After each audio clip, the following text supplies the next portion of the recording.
E aí, galera do Profissão Médica, aqui quem fala é Bob. Então, conforme prometido, nós vamos tentar fazer aqui um breve resumo, né, das atividades do Congresso. E durante essa semana, a cada 2 dias pelo menos, nós vamos entrar no ar com o Medcast para trazer as novidades desse Congresso que está acontecendo aqui no Rio de Janeiro. Então, de 2 a 6 de novembro, eu, Bob, diretor administrativo do Profissão Médica, vou estar produzindo esses Medcasts com o apoio e suporte aí do Daniel, que vai estar fazendo o upload desse material para vocês.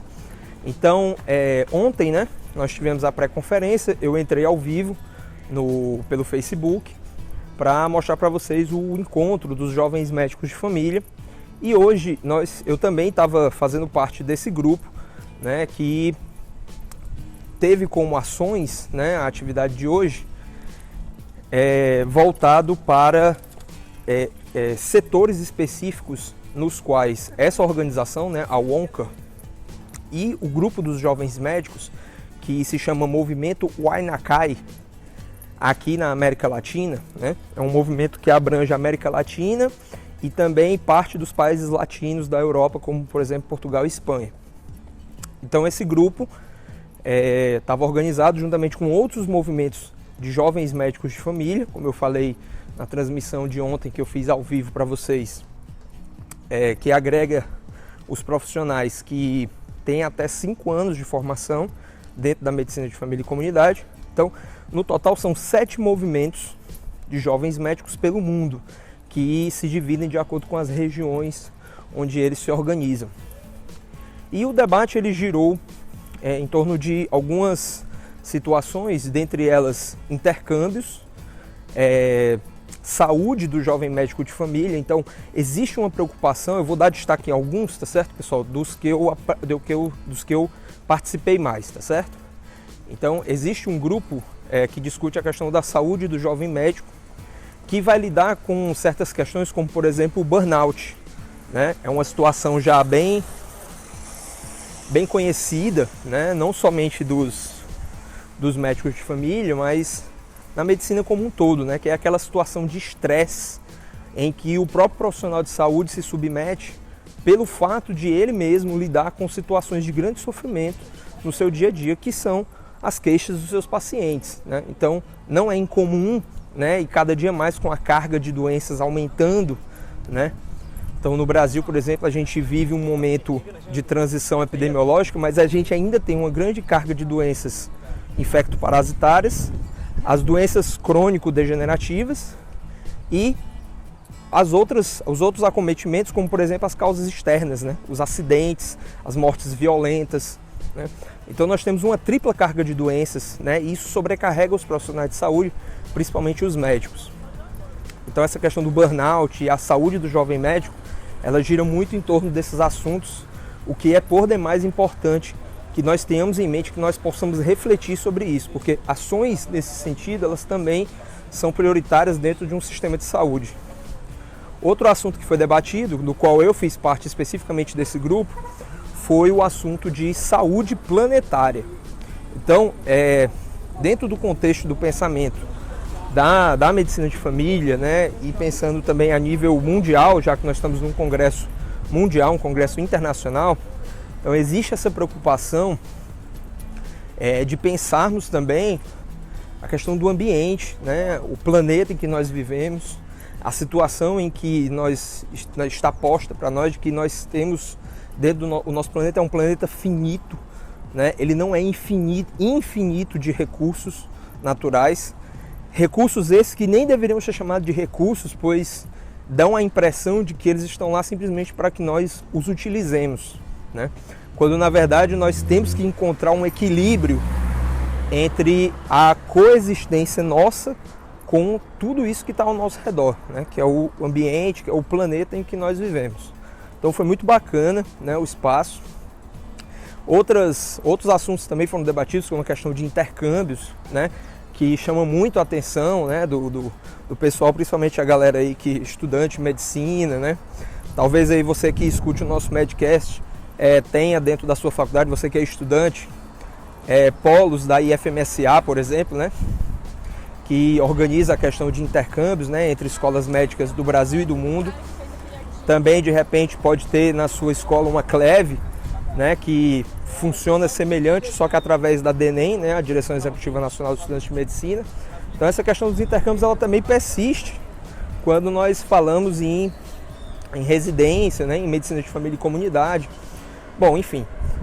E dentro desse espaço tivemos a participação do atual presidente, que vai passar o cargo, né, o presidente da UONCA, que é o Michael Kidd, que deu uma entrevista para nós, que também já entrou aí como Medcast para vocês. E assim, bom, então um espaço bem bacana.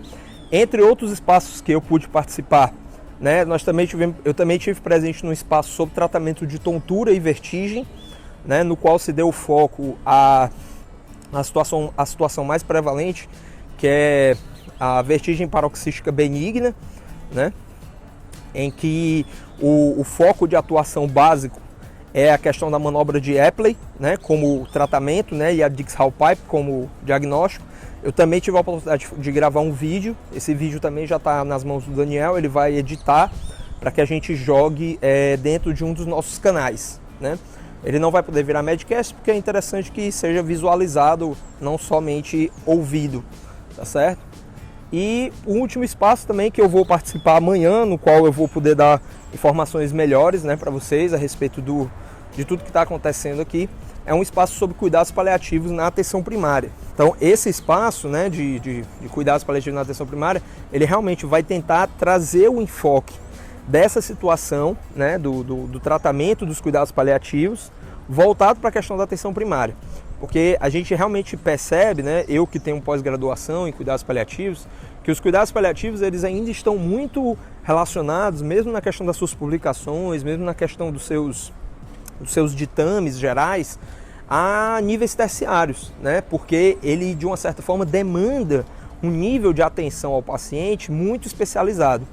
Mas isso não impede que, desde o nível da atenção primária, a gente consiga fazer ações que beneficiem os pacientes que necessitam desse tipo de atenção do tipo cuidados paliativos, né? Então, nós tivemos um Medcast no começo, né, quando o Daniel me apresentou para vocês, em que eu falei um pouco dessa minha perspectiva de atuação dentro dos cuidados paliativos, né? E falei para vocês que, na época, né, eu falei para vocês que a questão dos cuidados paliativos, ele não é para aquele paciente que já está à beira da morte. Mas ele também é para esse paciente, mas acima de tudo, ele é para pacientes que têm doenças ameaçadoras da vida, né? Esse conceito é muito importante, né? Então, é isso que a gente vai procurar discutir, porque dentro da atenção primária nós temos sim pacientes portadores de doenças que são ameaçadoras da vida. E aí, para citar de exemplo para vocês, então pacientes que têm insuficiências cardíacas congestivas de alto grau, que tem uma limitação muito importante do seu estilo de vida, paciente com DPOC, dependente de oxigênio, né? Paciente demenciado com Alzheimer, né? Enfim, e os pacientes oncológicos, né, de uma maneira geral. Bom, então amanhã, né, eu vou participar dessas outras atividades. Então, assim, um último recado que eu queria deixar para vocês é que eu estou aqui no congresso, tá certo? O congresso está acontecendo aqui no Rio Centro. O Daniel me falou que tem alguns ouvintes, né, algumas pessoas que acompanham a gente que estão aqui pelo Rio também. Então, se vocês me virem pelos corredores, podem parar, fala comigo, vamos trocar uma ideia, a gente entra ao vivo, né? A gente tem essa intenção de também querer a participação de vocês junto com a gente, tá bom?